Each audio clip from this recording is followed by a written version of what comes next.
Hi friends, welcome back to our channel. నేను మీ రాజేష్. ఈరోజు topic వచ్చేసి మనకి మోడర్న్ హిస్టరీలో భాగంగా పార్ట్ 2 వీడియో చేయడం జరుగుతుందన్నమాట. ప్రతి ఒక్కరు కూడా ఛానల్ని సబ్స్క్రైబ్ చేయండి, అలాగే ఫ్రెండ్స్ కూడా షేర్ చేయండి. డిస్క్రిప్షన్లో మన వాట్సాప్ గ్రూప్ లింకు అలాగే టెలిగ్రామ్ గ్రూప్ లింకు రెండు కూడా ఇవ్వడం జరిగింది.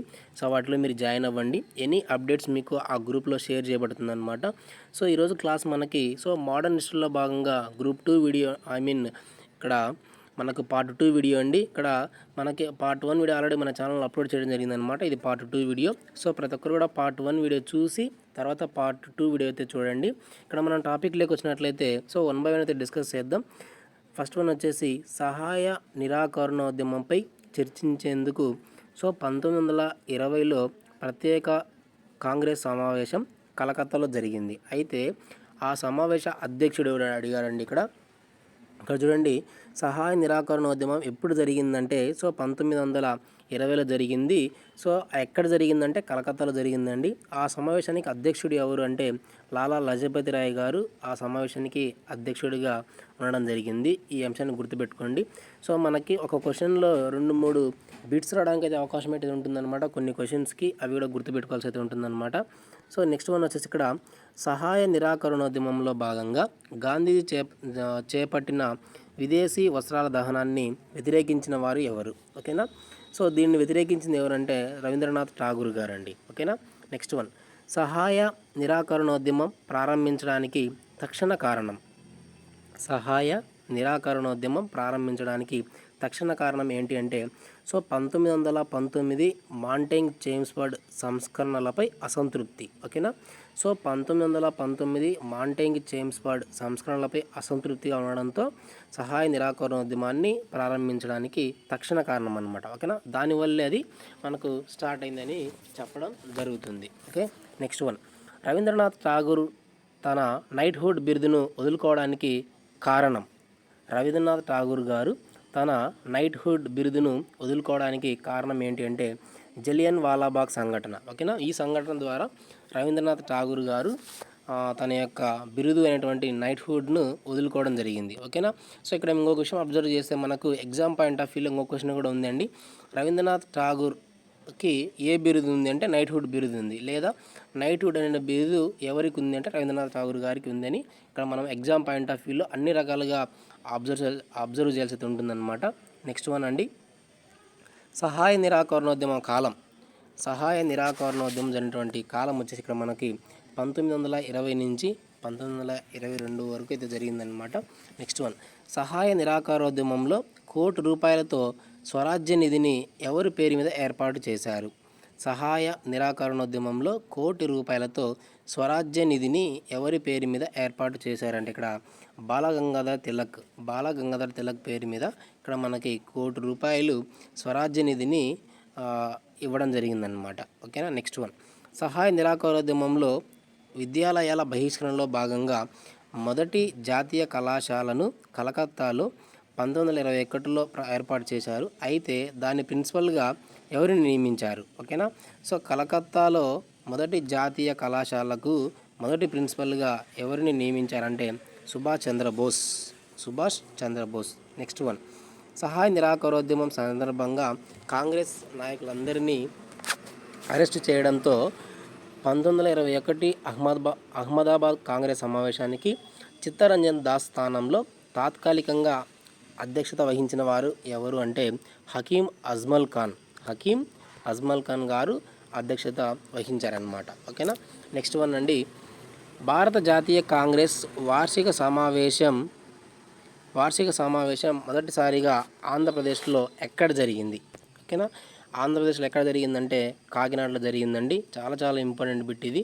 నెక్స్ట్ వన్, సహాయ నిరాకరణోద్యమ ప్రధాన లక్ష్యం ఏది? సహాయ నిరాకరణోద్యమ ప్రధాన లక్ష్యం ఏది అంటే 1 సంవత్సరంలో స్వరాజ్య సాధన అనేది సహాయ నిరాకరణోద్యమం యొక్క ప్రధాన లక్షణం. ఓకే. నెక్స్ట్ వన్, సహాయ నిరాకరణోద్యమం అర్ధాంతరంగా ఆగిపోవడానికి ప్రధాన కారణం. సహాయ నిరాకరణోద్యమం అర్ధాంతరంగా ఆగిపోవడానికి ప్రధాన కారణం ఏంటి అంటే చౌరీ చౌరా సంఘటన. నెక్స్ట్ వన్ అండి, చౌరీ చౌరా సంఘటన జరిగిన తేదీ. చౌరీ చౌరా సంఘటన జరిగిన తేదీ ఎప్పుడంటే 1922 ఫిబ్రవరి 5వ తారీఖున మనకు చౌరీ చౌరా సంఘటన అయితే జరిగింది. Next one, Congress working committee Vijayawada సమావేశం చౌరీ చౌరా సంఘటన సహాయ నిరాకరోద్యమ ప్రారంభ సంఘటనలో మొదటిది. ఓకేనా, వీటన్నిటిలో కూడా మొదటిది ఏది అంటే ఇక్కడ సహాయ నిరాకరణోద్యమ ప్రారంభం అండి. దీని తర్వాతే మనకు కాంగ్రెస్ వర్కింగ్ కమిటీ విజయవాడ సమావేశం కానీ చౌరా చౌరీ సంఘటన కానీ ఇవన్నీ జరగడం జరిగిందనమాట. ఓకేనా. నెక్స్ట్ వన్, వైకోమ్ సత్యాగ్రహం హరిజన్ సేవక్ సంఘ స్థాపన కాంగ్రెస్ ఖిలాఫత్ స్వరాజ్ పార్టీ స్థాపనలో మొదటి సంఘటన ఏది? ఓకేనా, వైకోమ్ సత్యాగ్రహం హరిజన్ సేవక్ సంఘం స్థాపన కాంగ్రెస్ ఖిలాఫత్ స్వరాజ్య పార్టీ వీటన్నిటిలో మొదటి సంఘటన ఏది అంటే కాంగ్రెస్ ఖిలాఫత్ స్వరాజ్య పార్టీ స్థాపన. కాంగ్రెస్ ఖిలాఫత్ స్వరాజ్య పార్టీ స్థాపన అనేది మొదటి సంఘటన అండి. Next one, Simon commission India పర్యటించిన సంవత్సరం. సైమన్ కమిషన్ ఇండియాను పర్యటించిన సంవత్సరం ఎప్పుడంటే 1928 అండి, 1928. నెక్స్ట్ వన్, సైమన్ కమిషన్ను భారతీయులు వ్యతిరేకించడానికి కారణం.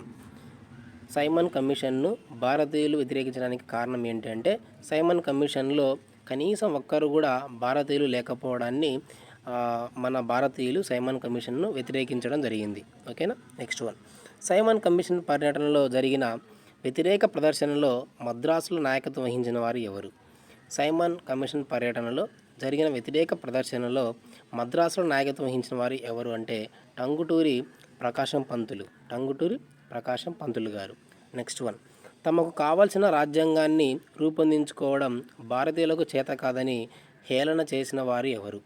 తమకు కావాల్సిన రాజ్యాంగాన్ని రూపొందించుకోవడం భారతీయులకు చేత కాదని అవహేళన చేసిన వారు ఎవరు అంటే బర్కిన్ హెడ్. చాలా చాలా ఇంపార్టెంట్ బిట్ అండి ఇది కూడా, బర్కిన్ హెడ్ అనమాట. ఓకేనా. నెక్స్ట్ వన్, నెహ్రూ నివేదిక అధ్యక్షుడు. నెహ్రూ నివేదిక అధ్యక్షుడు ఎవరంటే మోతీలాల్ నెహ్రూ గారు. ఓకేనా. నెహ్రూ నివేదిక అధ్యక్షుడు ఎవరంటే మోతీలాల్ నెహ్రూ. నెక్స్ట్ వన్, మోతీలాల్ నెహ్రూ నివేదిక సైమన్ కమిషన్ తుది వేదిక సమర్పణ సైమన్ కమిషన్ నియామకం సంఘటనలో చివరిది ఏది? ఓకేనా, సైమన్ కమిషన్ తుది వేదిక సమర్పణ అనేది ఇక్కడ మనకు చివరిదండి. వేటిల్లో అంటే మోతీలాల్ నెహ్రూ నివేదిక, సైమన్ కమిషన్ తుది నివేదిక సమర్పణ, సైమన్ కమిషన్ నియామకం వీటన్నిటిలో చివరిది ఏదంటే సైమన్ కమిషన్ తుది నివేదిక సమర్పణ అనేది మనకు చివరిదన్నమాట, చివరి సంఘటన. నెక్స్ట్ వన్, కాంగ్రెస్ డెమోక్రటిక్ పార్టీని స్థాపించింది ఎవరు? కాంగ్రెస్ డెమోక్రటిక్ స్థాపించింది ఎవరు అంటే సుభాష్ చంద్రబోస్ గారు. నెక్స్ట్ వన్, భారత జాతీయ కాంగ్రెస్ శాసనోల్లంఘన ఉద్యమాన్ని తాత్కాలికంగా విరమించడానికి కారణం. భారత జాతీయ కాంగ్రెస్ శాసనోల్లంఘన ఉద్యమాన్ని అంటే ఉప్పు సత్యాగ్రహాన్ని తాత్కాలికంగా విరమించడానికి కారణం ఏంటంటే గాంధీ ఇర్విన్ ఒప్పందం. దీని ద్వారా ఉప్పు సత్యాగ్రహం అనేది మనకు తాత్కాలికంగా ఆగిపోవడం జరిగిందనమాట. నెక్స్ట్ వన్ చూడండి, ఇక్కడ మనకి క్రింది వాటిల్లో సరైన అంశాలని గుర్తించండి. ఇక్కడ మనకు కొన్ని 4 అంశాలు అయితే ఇచ్చాడనమాట. వీటిలో సరైన వాటిని గుర్తించండి అంటే ఒకసారి చూద్దామంటే 1 by 1 డిస్కస్ చేద్దాం. మొదటి రౌండ్ టేబుల్ సమావేశాన్ని జాతీయ కాంగ్రెస్ బహిష్కరించింది. రెండవది, మహాత్మా గాంధీ రెండవ రౌండ్ టేబుల్ సమావేశానికి హాజరయ్యారు. మూడవది, రెండవ రౌండ్ టేబుల్ సమావేశం తర్వాత గాంధీ ఇర్విన్ ఒప్పందం జరిగింది. రౌండ్ టేబుల్ సమావేశాలకు కమ్యూనల్ అవార్డుకు సంబంధం ఉంది. ఈ 4 ఆప్షన్స్లో మనకు కరెక్ట్ సరైనవి ఏవి అంటే ఇక్కడ మనకి 1, 2, 4 అండి. ఇక్కడ మూడోది మనకు తప్పండి. ఓకేనా, ఈ అంశాన్ని గుర్తుపెట్టుకుంటే సరిపోతుంది. నెక్స్ట్ వన్, పూణే ఒప్పందం ఎవరికి మధ్య జరిగింది? పూణే ఒప్పందం ఎవరికి మధ్య జరిగింది అంటే ఇక్కడ మనకి మహాత్మా గాంధీ అండ్ అంబేద్కర్కి మధ్య పూణే ఒప్పందం జరిగింది. నెక్స్ట్ వన్, 1933లో మహాత్మా గాంధీ పూణేలోని ఎర్రవాడ జైల్లో 21 రోజులు నిరాహార దీక్ష చేయడానికి కారణం. 1933లో మహాత్మా గాంధీ పూణేలోని ఎర్రవాడ జైలులో 21 రోజులు నిరాహార దీక్ష చేయడానికి కారణం ఏంటంటే హరిజనోద్ధరణ కోసం అన్నమాట. ఓకేనా. నెక్స్ట్ వన్, పాకిస్తాన్ అనే ప్రత్యేక దేశం కావాలని మొట్టమొదటిగా సూచించిన వారు ఎవరు? పాకిస్తాన్ అనే ప్రత్యేక దేశం కావాలని మొట్టమొదట సూచించిన వారు ఎవరంటే రహమత్ అలీ.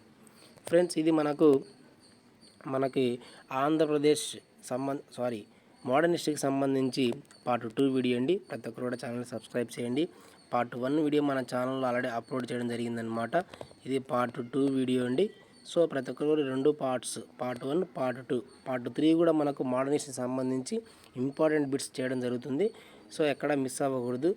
దయచేసి వీడియోని లైక్ చేయండి, ఫ్రెండ్స్ కూడా షేర్ చేయండి, ఫ్రెండ్స్తో కూడా సబ్స్క్రైబ్ చేయించండి. Thank you for watching.